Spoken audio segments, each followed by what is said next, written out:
right, hello students. Welcome to the Paying for College event at St. Cloud State University. Today I have with me one of our financial aid experts, Valerie.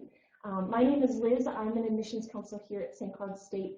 And what we want to do today is we want to give you some general information about financial aid, about how to pay for college. I know that for me, this is one of the biggest questions that I get from students and parents, and so we really want this to be a time where we can give you information, but then also you're able to chat with us and ask questions as well. So if there's any questions that come up throughout the presentation, make sure to write those down or just write them down in your memory, and then you can actually ask those to us when we're done, and we'll take those questions and answer those at the end. So without further ado, I'll kind of let you take it over. Well, thanks, Liz, and thank you, students, for being here today. We're excited to share some information about financial aid with you. Any of the information I share with you is in general in nature for financial aid, but we also want to provide the information about St. Cloud State, specifically for scholarships and things. So when we get to that point, I'm going to have Liz do that. But we're really going to be looking at how do I apply for financial aid, which is a federal application, and I also want to bust some myths. So those are going to be the two key areas we're going to be looking at, because I often hear students say, I know this, or I think this. And sometimes that information is incorrect. So we want to take a look at that. So we're going to get started here with our first slide. And the first thing you need to make sure is, are you eligible for aid? And absolutely, everyone is eligible for aid if you are a citizen, or a U.S. citizen, or a permanent resident. And also in the state of Minnesota, we have what's called the Minnesota DREAM Act, and that's for our students who are undocumented. Students, if you're a Minnesota resident, you are living in Minnesota and you're undocumented, how you will apply for your financial aid is with the Office of Higher Education here in Minnesota. And in a little bit, I'll have a link to that. But I just want to go through those other items because those will apply to anyone. So you do have to be a high school graduate, have a certificate of being homeschooled, or a GED. And we're assuming you're all going to graduate after this spring, and we look forward to that. And so you do have to be a high school graduate. You also have to be admitted into an eligible degree or certificate program. Number one major for our first year students is general studies, or what's commonly called undecided. It does not mean that you have to know, I want to be a biology professor, or I want to be a chemist, or I want to be an LN teacher. It just means you have to be accepted into the program of study. And that's where you're going to work with Liz's office. You have to make sure you're admitted before we can even provide that financial aid for you. You also have to have a valid Social Security number. So that goes back to our U.S. citizens and permanent residents. For undocumented students, again, work with the Office of Higher Education. There are some situations where the student, you might be a U.S. citizen or a permanent resident, but your parent isn't. Maybe your parent is not one of those. And in that case, when you're filling out that federal application, you will put all zeros for your parent's Social Security number. I'm going to talk with the guys here, the female students. You can kind of check out at this one, but guys, you are required by law to be registered with the Selective Service. That's the old draft. You might hear of the draft from Vietnam. No, we're not going to send you into the service, but it is still something. It is required in order to get federal aid. So if you're male and you are 18 years old, you are required to register with that. Okay, well, what if I'm 17 when I fill out the FAFSA? Go ahead and check that, no, I'm not registered, and yes, please register me. So then as soon as you turn 18, the Department of Ed will send your information to the Selective Service and you will be registered. So just verify that's done. One of the things you will not see when you fill out the FAFSA online, and that's how we encourage you to do it, you will not see this conviction for drug offense. We assume that's not going to happen at all. But what's neat about the FAFSA is that you have skip logic. So you won't see this question, but in future years you will. You cannot have been convicted of a drug offense while you were receiving federal student aid. And then the final point there is you have to make satisfactory academic progress. Most students, especially in high school, you're worried about, I am taking the classes I need to have, and I have my GPA, I've passed that. Well, in college and when you're receiving federal or state aid, there are actually three components to that. GPA is one, and we want you to have a strong GPA so that you can get into your major, you can get scholarships, you can apply to graduate school, or it helps you with your job. So that's a given. The other thing is that every time you take a course, we encourage you to complete it. One, you're paying for it. and you've invested your time. But the other thing, there's something that's called a course completion rate. You always, for the federal minimum, have to have at least a 2/3 completion rate. So say you attempted 15 credits your first semester and you finished 9 credits, you're not going to make that 2/3. That's only 60%. The financial aid office will send you a letter that says, oh, you're on a warning, you need to be back in compliance, to make sure that you're back in compliance and moving forward in grade progression, which is that final piece about satisfactory academic progress, maximum time frame. So know that every time you take a course, you need to complete your degree within a certain period of time. So those are the overall requirements for financial aid to remain eligible. Okay, so how to apply? You always will use that federal application, and the first word in FAFSA, you've probably heard about FAFSA in school, the first word's free. So if you find a website that says enter your credit card, you're at the wrong place. Don't, exactly. And Liz and I see that each year. We want to make sure you're saving your money for school. So where you will go to file your application is at that FAFSA.gov, and if it ends in .gov, then you know you're in the right place. The fastest, easiest way to do it is online. So you'll have that skip logic, and I mentioned a couple of those questions. If you're female, you're not going to see the selective service question. If you are a first-time aid applicant, you're not going to see that drug question. So that's what's really important. File it right now. If you're looking at coming into school for the fall of 15, file your FAFSA right now. Get it started. You can do it before your taxes are done. So we really want to make sure you get that information in there, so then as you're getting the award letters from Liz's office, or if you're looking at another school in addition to St. Cloud State, you'll be able to compare those award letters. You'll know what kind of aid you're getting. It's really important to have that. If you think, oh, I really don't want to do it online, I want to do a paper FAFSA, you can do it, and you'll go to FAFSA.gov. There's a screenshot that will say other filing options, and then you can print that out there.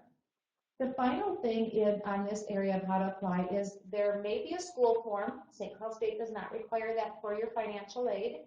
And there may also be a CSS profile. Again, St. Cloud State does not require that for your financial aid. The CSS profile is used for highly selective schools, usually on the East Coast. And there are also 4 schools in Minnesota that do require that. But we do not require that here at all. That is only if you're looking at institutional money. Anything for federal or state aid, the schools cannot ask you for additional information. That's only if they're looking at their own scholarships or grants. They might ask you for that. Okay, so let's take a look at what the first screenshot is for the FAFSA. And this is your first screenshot. You're going to see on the left-hand side that says Start a New FAFSA. And if you think about it, if you've ever set up an account with your bank or set up credit card payment or anything, you need to first create a relationship with this, and that's what you're doing when you start a new FAFSA. You enter who you are, and you're going to get going with that. The FAFSA.gov, you'll see on the left-hand side, that's where you can find the other filing options. You'll see state deadlines on when to file your FAFSA. In the state of Minnesota, I'm just going to quickly say that your FAFSA does have to be on file with the federal processors no later than the start of the term. And a lot of times I do see students that will wait to file their FAFSA in the fall, and then they find out, ooh, I missed that deadline. And we always say, good news, you can get the Minnesota State grant. Sadly, you missed the deadline. So, and those are the things we really want you to stay on top of. And Liz is going to have deadlines in her office to get scholarships, and we're going to talk about that in just a little bit. So be aware of those deadlines. And then right underneath that login information, once you've created your account or you've been working in the FAFSA, you're going to go into the login each time after that. Right underneath, you're going to see some announcements, work on that. And then there are also some YouTube videos. There are about 5 or 6 of them. And if you look at all of those YouTube videos, it will probably take you about 15 minutes. Very easy to do that. But you'll see all of those things on the right-hand side that you can check out the FAFSA. So if there's something here today and we don't look at the FAFSA or talk about that, please look at those YouTube videos. Very quick and easy to take a look at. Okay, myth number 1. My parents make too much money for me to get any financial aid. Mythbuster, scholarships and some loans, and also our St. Cloud State student employment. Those are all available regardless to the students of their parent income. And I'm going to take a little break here and let Liz talk about our scholarships. Yes, so within the Office of Admissions, we have 2 scholarship categories, okay? The first one is called our Presidential Scholarships. These are automatic based on your application to the university. So for you seniors, make sure that you apply and are accepted by March 1st of this year. For juniors, sophomores, your senior year, that's when you would apply. You'll apply for admission, you'll automatically be considered. Now, to gain one of these scholarships, you need to be in the top 30% of your graduating class, right, and have either a 3.3 GPA or a 23 ACT, okay? If your class doesn't rank, that's okay, then you just go off of the ACT and the GPA. So if you think in threes, top 30%, 3.3 or 23 ACT, that's what we're looking for. And one of the questions I get is, what if I have a 3.9 GPA, but I only got a 19 on my ACT? That's okay. As long as you're in the top 30%, you have that 3.9 GPA, you take whichever one is higher. So that works for you and your benefit. These scholarships range anywhere from $750 a year to $5,000 a year, and they are able to be renewed for up to 4 years. So that's all the years that you'd be in school, just need to maintain a GPA of 3.5. The other scholarship category that we have are called foundation-sponsored scholarships. And these are where we get money from outside sponsors, and they have a little bit more specific criteria that you have to qualify for it. So, for example, it will ask you for your essay and activities resume and some additional supplemental information to see your leadership skills. There's some that are very specific. You need to live in a certain county in Minnesota. And so those are a little bit more specific, but you'd still qualify for those if you were in the top 30% of your class and had either 3.3 GPA or 23 ACT. Some of them are based on financial aid, others are not. Others are just merit-based, based on your GPA, your grades in high school. And so for that, you can, if you're looking for all of this information, it's all on our College Week Live page, on the SESU page on there. You can see the exact link to scholarships, and that will have more information. You can actually go to our new scholarship website called, it's stcloudstate.edu/Huskies scholarships, so that's plural, and that will be on the website as well. So if you have more questions about that, those are the two main opportunities through the Office of Admissions. Then once you become a current student, then it would be passed over to financial aid and the specific academic departments. Yep. And I'm glad you mentioned that too, Liz. So when you're calling in here, if you're a senior, remember you want to talk to the admissions office about your scholarships, yes. Not the financial aid office. We get a lot of that mix up. Right, Yeah. Right, because Liz's office is really going to be helping you out with that. Mm-hmm. And one of the things she mentioned too is the 750 to 5,000. There's a range in there, and one of the nice things about St. Cloud State is we are so affordable. That can go far. When we budget for your financial aid, we estimate a certain amount for books or whatever else. So a $750 scholarship for the full year could conceivably take care of your books. So it's very nice. So you have to keep those things in mind as you're looking at school. So let's go to the next myth here. We have too many assets to receive any kind of financial aid. And the bust. Well, most things that parents think are assets aren't, so that they aren't actually used in calculating your eligibility for financial aid. So a lot of times families think, oh, it's the house where we live. Nope, that's not an asset. Not for financial aid purposes. So that's one thing to consider. None of your personal property, that's not an asset either. Well, we will have a farm. Well, if that's where you live and you're a farmer, that's not an asset either. We own a business, not an asset. So there are a lot of things. And as you go through the FAFSA, you're going to actually see what's there.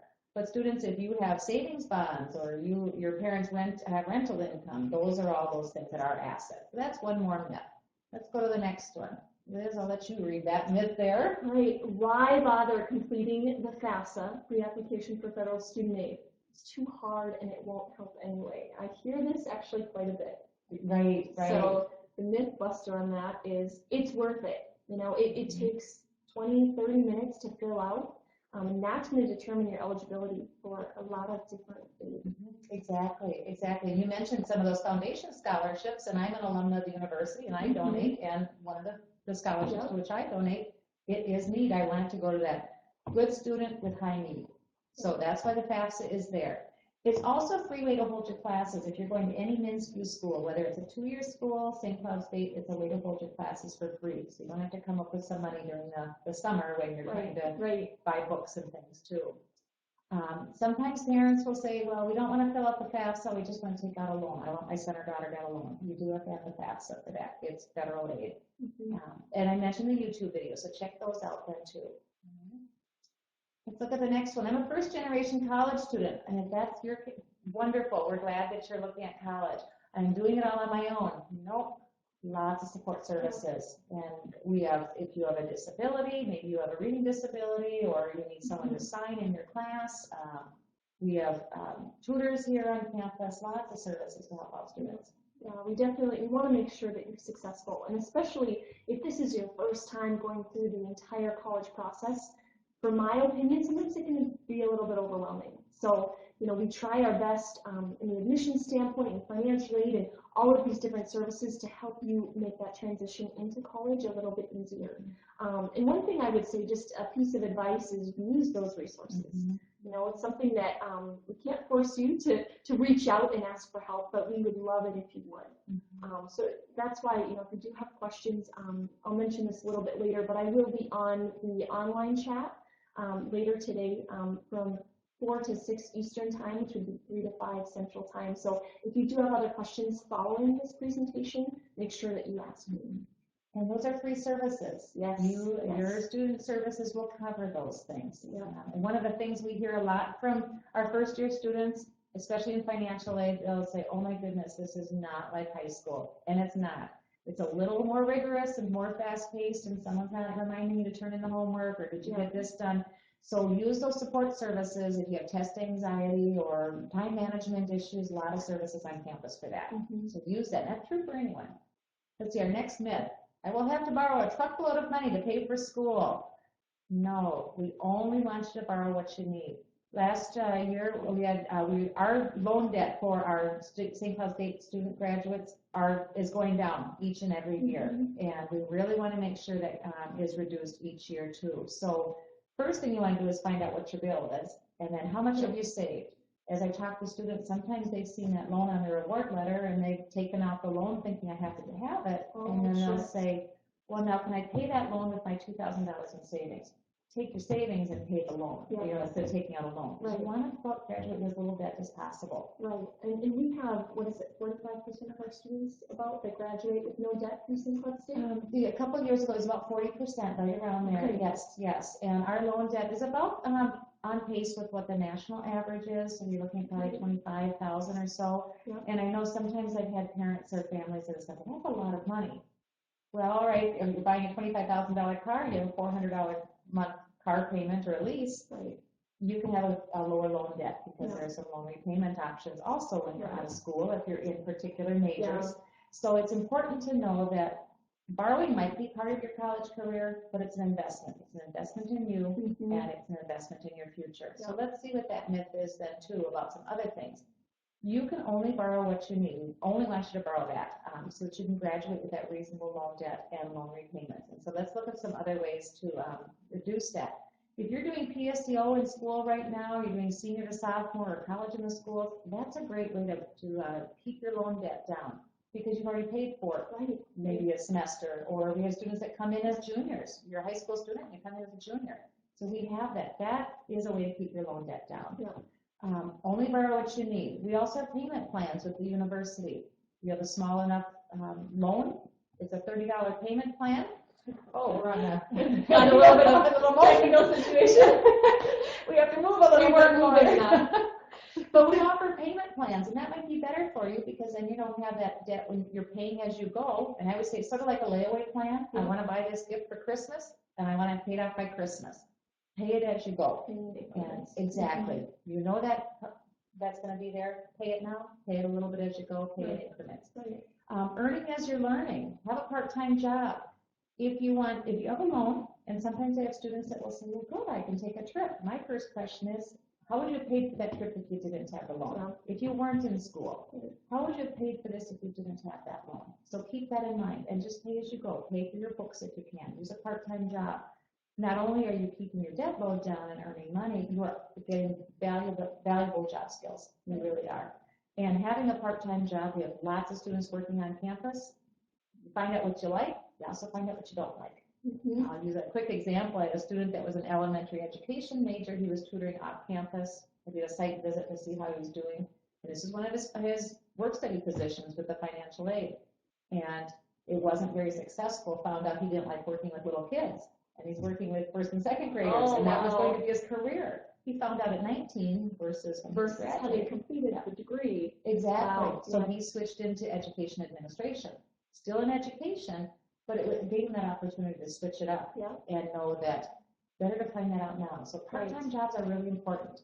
Then the other thing is, easiest thing to do, live like a college student when you're here. You might not have a lot of money, lots of free things on campus. We have a bowling alley, we have a great Division I hockey team, we have Mhm. fabulous music events, and we live right on the river, and so you can be, So many things. yeah, for free. So live like a college student when you're here. You don't want to be living in your parents' basement when you're 30 years old. No. And they don't want you living there either. So, Right. all right, so keep those things in mind. Here are some real quick tips. These are pulled from what's called cashcourse.org. It's called cashcourse.org. That's an online system we use, and you can certainly use it. Just sign into cashcourse.org. You only need your name, to create your username, your email, and a password. It doesn't ask you for a bunch of stuff. It doesn't spam you. So as you go out there, set up the association with St. Cloud State, and you'll see that information. I know they're going through some updates. I just looked at it today, so they had some under construction. But these are some really good tips.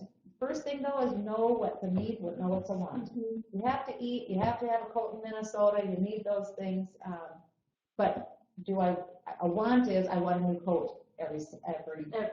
every season, exactly. Or I want the pizza delivered to me versus having friends over and making it or whatever else. Right. So know what the differences are.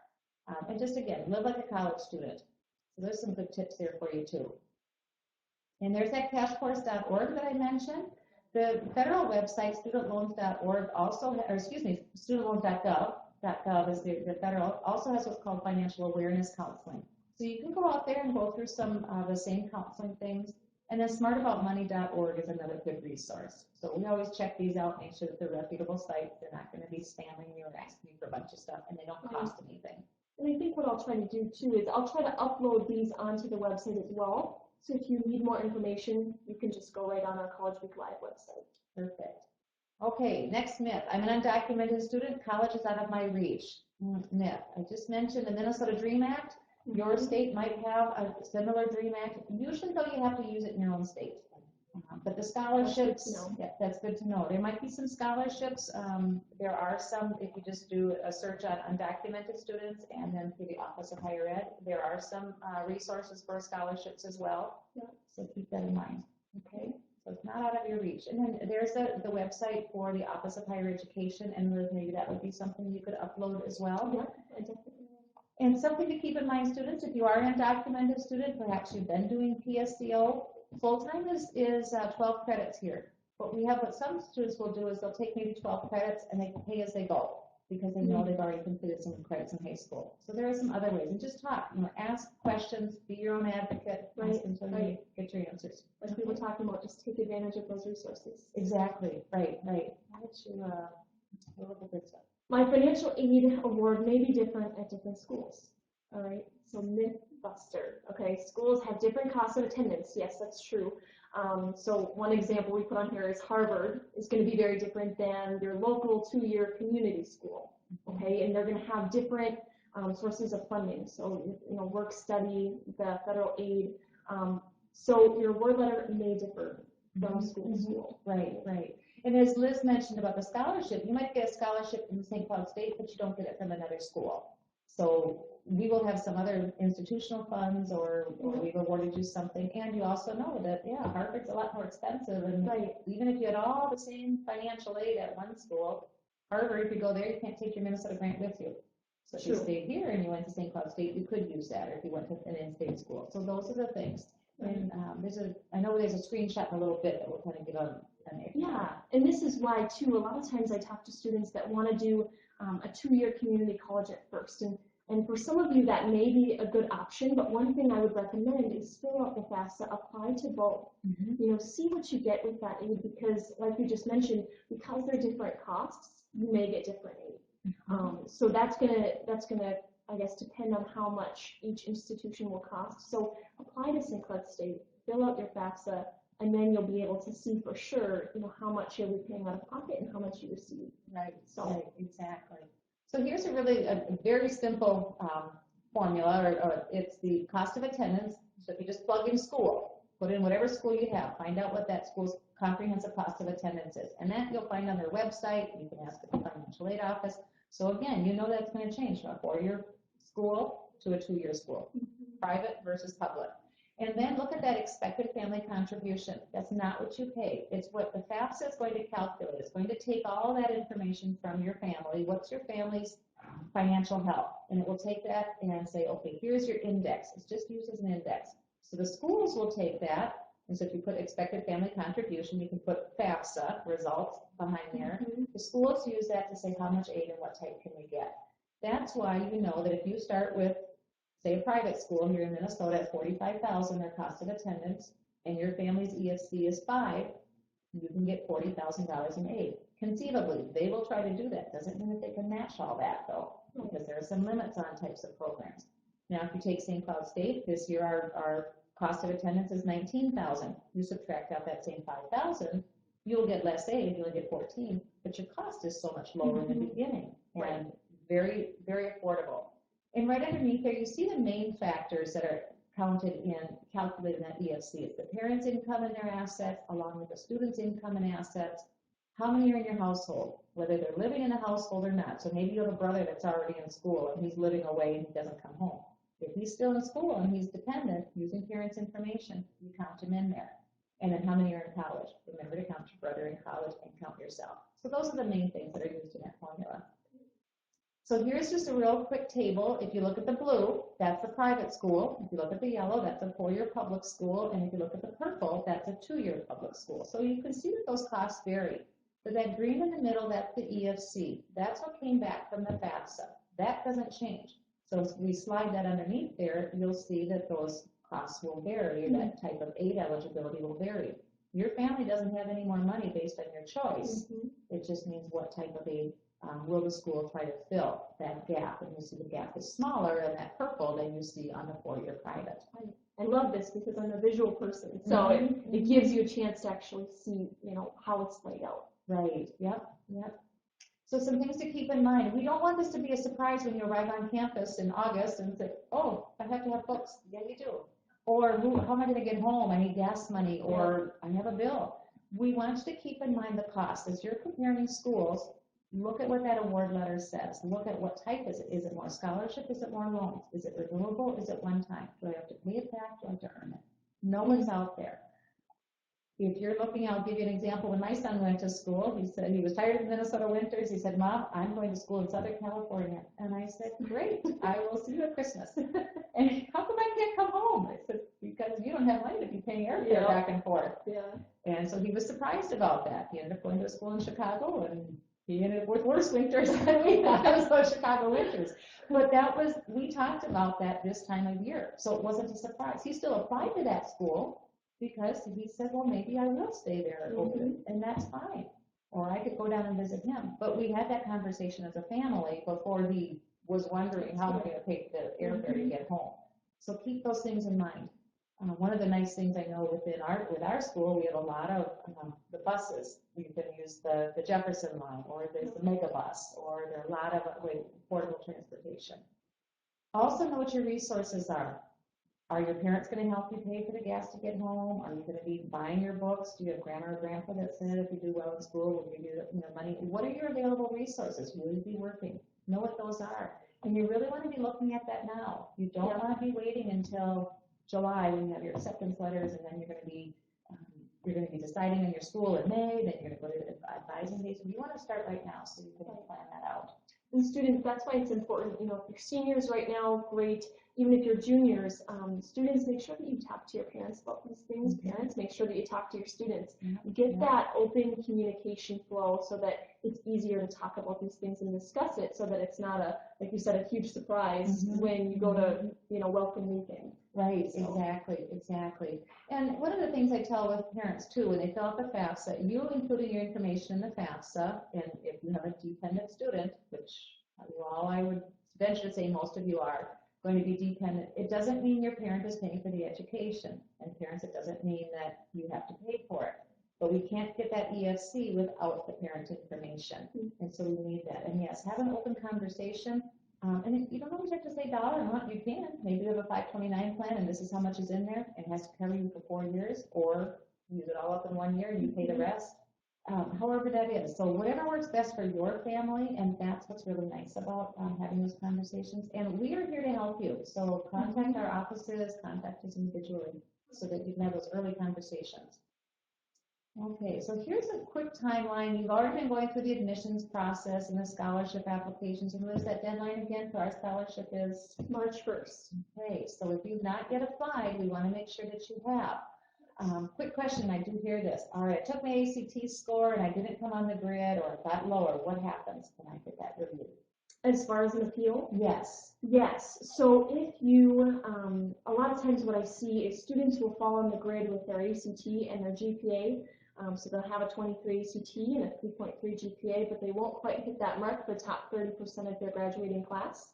What we usually recommend is to submit an appeal letter to our office, and then what we do is we review that. So you're more likely to be granted an appeal if you have all of the other matching categories as far as your GPA and your ACT. If you have one, you can still submit it. Still submit it because there are some times where that class rank, you might not fall into the top 30% because there's students that have really high GPAs, but you might have a 3.6 GPA. So it's something to consider because we do get that question a lot. If I didn't fall on there initially, can I still apply? And the other thing is too, is even if you don't qualify for the presidential scholarships, the automatic scholarships that I talked about, you can still possibly qualify for some of the foundation-sponsored scholarships. So go on the Husky Scholarships website. Again, that's stcloudstate.edu/Husky Scholarships. That will give you basically a list. You can search it and see what you're eligible for. Very good. So we want you to start that now. January, early February, if you can get your income tax returns started, just kind of get them fleshed out. You can file them, that's better. But we know that you probably are still getting some of that information. But you can at least kind of start getting a framework for the income tax returns, and then use that to fill out the FAFSA. That's a question I get a lot is, well, I can't do the FAFSA until I do my taxes, right? And I say, wrong. You can do the FAFSA, and we encourage you to do it because there are some types of aid programs like work study, the SEOG, which is if you are eligible for Pell Grant, there's a supplemental education grant, federal grant, and then there's a Perkins loan, that's a 0% loan, it's a student's loan.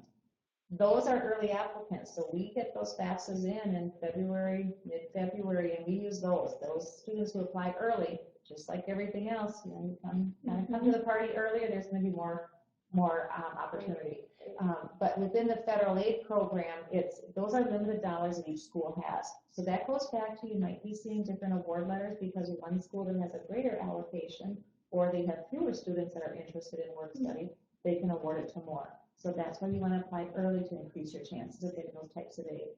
And then February 2nd is when the data retrieval tool, that's what the DRT is. And if you go to those YouTube videos at the FAFSA.gov, you will see that DRT. You pull in your tax information directly into your FAFSA.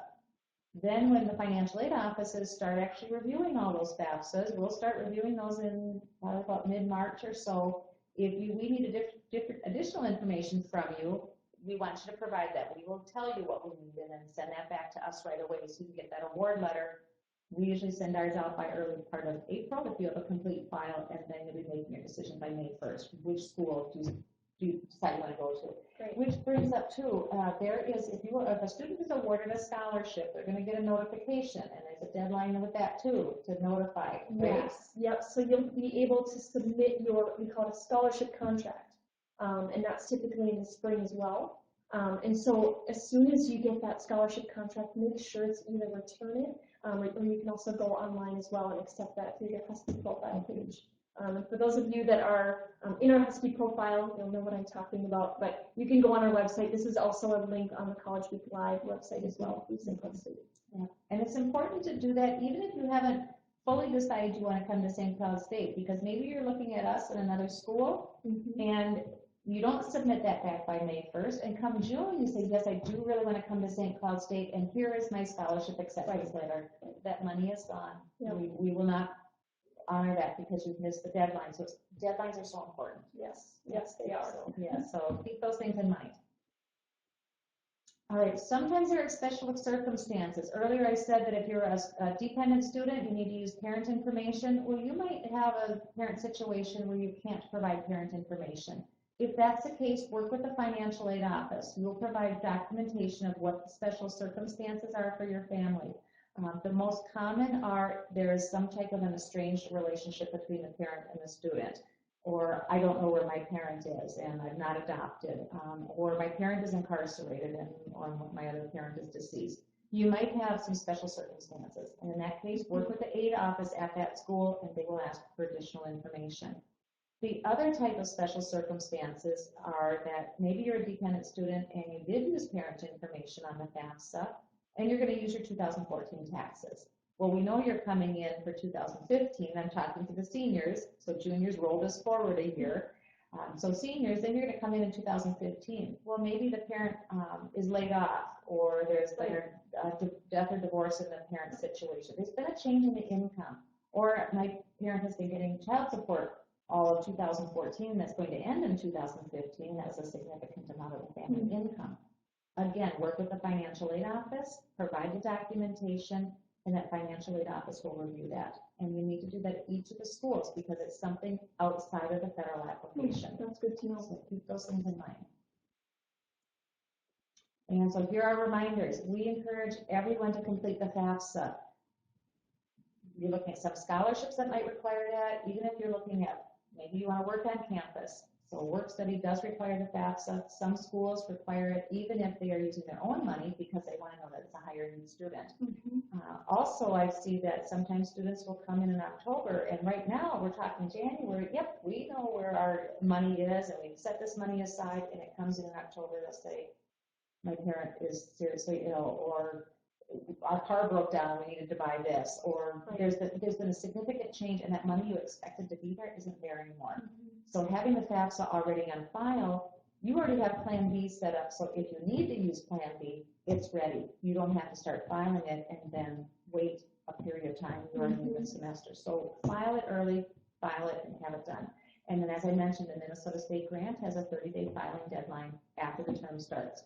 So if you start August 25th, your FAFSA has to be on file by the 24th of September. Because if it comes in later than that, you don't get fall disbursement. And then some schools will also have deadlines. Liz talked about our scholarship deadlines. Those are March 1st. March 1st. Sorry. March 1st. Sorry. So March 1st for that deadline for us. Some schools that might have grant money for their own school might be an early deadline, so be aware of those. Again, you have to be admitted, so if you haven't applied yet, seniors, make sure you at least apply so you can get some information to help make your decision. And one thing too, if you're considering still borderline on whether or not you want to fill out the FAFSA, think about the return of investment. So if you spend 2 hours filling out scholarship applications, right, or the FAFSA, okay, that 2 hours, say you get one $500 scholarship, okay, you just got $250 an hour. So if you think about it that way, no, I don't think you either. No. So it's good. It's good to think of it that way. So even though you're investing time into that, the time that you're putting into it is going to be very worth it. Even if you receive one scholarship or a grant, by completing the FAFSA. Absolutely, absolutely. Or a 0% loan. That makes a difference too. If you have to borrow a loan, you can get a 0%. Right. And then that final point, we have the satisfactory academic progress. Remember, there are always those 3 pieces you have to be made. GPA, how many have you completed versus have you attempted? And remember, we love it when you're here in college. We're so glad you're coming, and we look forward to when you graduate. Yes. So make sure that you're on progress to keep your degree and moving forward with that. Okay. Here's some resources. I did mention the Office of Higher Ed, that second one. There are also some college gold nights. And Buffalo High School, I know here in Minnesota, has one coming up on February 18th. So if you have an opportunity to go to that, wonderful. 8 administrators. We'll have 3 from our office at Buffalo High School in Minnesota. There's Buffalo, New York, and we might have people there. This is Buffalo, Minnesota. But all of these are, for the Minnesota, are posted at collegegold.org. If you are from a non-Minnesota school, so if you're looking outside of Minnesota, you're not a Minnesota resident, just go to the College Bowl. You should be able to just find it at collegebowl.org and then find those in your area. And then those other sites there, general information, those are all the federal websites, so you know they're reputable and you know it's free and you're going to get the information straight from the horse's mouth, so to speak. Perfect. All right, so at this time, we want to open it up to you. So if you have any questions, you're going to be able to type those in and we'll receive those coming in. So we'll just wait a couple seconds to see. But while we're doing that, while you're typing in those questions, one thing that I hear a lot is students, they have questions about if they're a junior in college or in high school, is there anything that they can do at that point before they're actually to the point of filling out the FAFSA? Yes, that's a great question. And there are actually two areas that the students can use. One is the FAFSA forecaster, and that's right at FAFSA.gov. So if you're at FAFSA.gov, on the right-hand side at the bottom, there's FAFSA forecaster. And then when you're done with that, next year this time, it will have rolled forward into the regular FAFSA. So then it'll say, oh, we saw you did a FAFSA or a FAFSA forecaster for 15-16. The other resource is at the Office of Higher Education, and this would be primarily for those Minnesota students, but students if you're out of state, it can still give you a general sense of where it is. But it will be, the budgets will be used for Minnesota schools. It's only going to be applying for Minnesota schools. And that is at the Office of Higher Education as well. And that website was there, and you're going to upload that later. I think the URL there, and that will give you an estimator too. Okay. All right. Well, as we're waiting, continue to submit questions, but one other question that I get is, what is our deadline at St. Cloud State University? What would you say is our deadline? We don't have a hard and fast deadline for applying for financial aid because we award the federal and state aid through our financial aid office, and the scholarships are coming through your office. So we don't have a hard and fast deadline. We do say earlier the better, because those three funding sources I mentioned, the Supplemental Education Opportunity Grant, federal grant, the work study, and then the Perkins loan, those are all limited funds, and when they are gone, they're gone. We award those to our early applicants. So when we start pulling in those financial aid applications in March or so, we're going to look who was the early applicant, and those funds are gone. Okay. So even if you start using, you fill out the FAFSA, you use estimated information, and when you or parents, when you go out to the FAFSA, you'll see regarding the tax question, it will say, I already completed my 2014 tax return. Skip over that. I will complete. You want to select I will complete. And as soon as you say I will complete, there's going to be a box that pops open that says, you see that you can use estimated information. You can put in your 2013 tax information if it's about the same. The next paragraph goes on to say, when you do file your 2014 taxes, remember to go out there and update the FAFSA with your 2014 actuals. So we say earlier the better. Time and time again, I have students that come in the fall and say, how come I didn't get work study? Well, you showed need for it, but you didn't file your FAFSA until April. You didn't file it until May. You didn't file it, you didn't file it until end of March, because we usually already have those funds allocated. That's good to know. Well, if you do have any other questions, again, I will be on the College Week Live chat site. I will be there from 3 to 5 Central Time. That's 4 to 6 Eastern, for those of you that are listening from the East Coast. So make sure that you stop by, chat with me. I'd be more than willing to talk to you and ask you any questions. Again, I will upload those links. Thank you so much, Valerie, for being here today. And thank you, students and parents, for coming to our booth today. And have a great rest of your day. Thank you.